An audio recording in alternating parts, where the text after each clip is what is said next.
welcome to Talkin Tigers. I'm Rachel Whittaker. Well, what a dramatic way to start Les Miles' 10th year with his 22nd fourth quarter comeback from 17 down versus Wisconsin. In his words, it's a lot more fun to go to work after victories. And here with me to break down LSU's win is LSU columnist Ron Higgins. Well, Ron, what grit and determination LSU showed, and Les Miles even opened his bag of tricks a little bit to shift the momentum in the third quarter. Yeah, with a fake punt, and when you're down 24-7, I felt like he thought he had to shake it up. Now, if it was only 17-7, I don't know if he would have done that. But when you're down 24-7, you feel like, we're at the point. We've got to stay in this game. We got to do something to keep this going, and they did. They got a field goal out of it, and as it subsequently, LSU scored on its next 4 drives, while Wisconsin on their next 6 possessions had 4 punts and 2 interceptions. So the game totally flopped at that point. After Wisconsin went up 24-7, LSU outgained them 229-37, and of course threw a 21-0 shutout. So every LSU fan right before midnight were able to walk to their cars and be really happy about it. Right.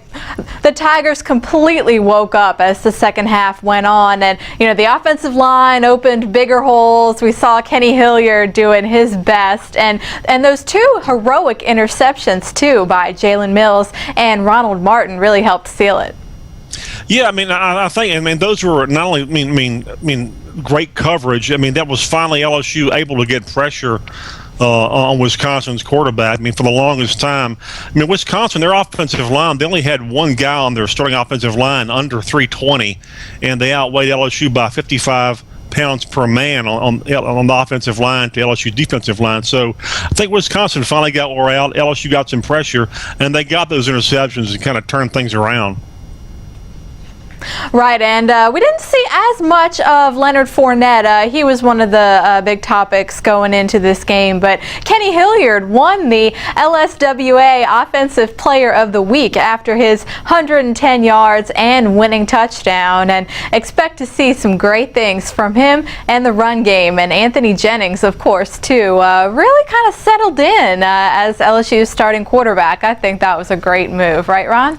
Yeah, absolutely. Like I said, in the rally after they got down by 17, Anthony was 4 of 6 passing for 119 and a touchdown, and I think he really settled in. I think getting him, in the read option game kind of gave him a rhythm, and he really played well the second half.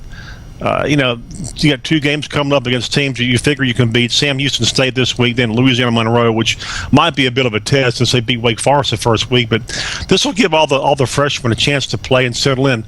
Leonard Fournette, he looked like a freshman because he was in such a hurry to get the holes. He didn't wait for his blocks and ran into a lot of walls. It's something that every freshman, even as good as he is, has to learn. He'll be fine. Right, I agree with you. Well, that pretty much covers the game where a lot of LSU fans might not have thought that the Tigers could come back from, but certainly a surprise the way it unfolded. Ron, thanks so much. Thanks, Rachel. And join us Wednesday for a trip behind enemy lines. See you then.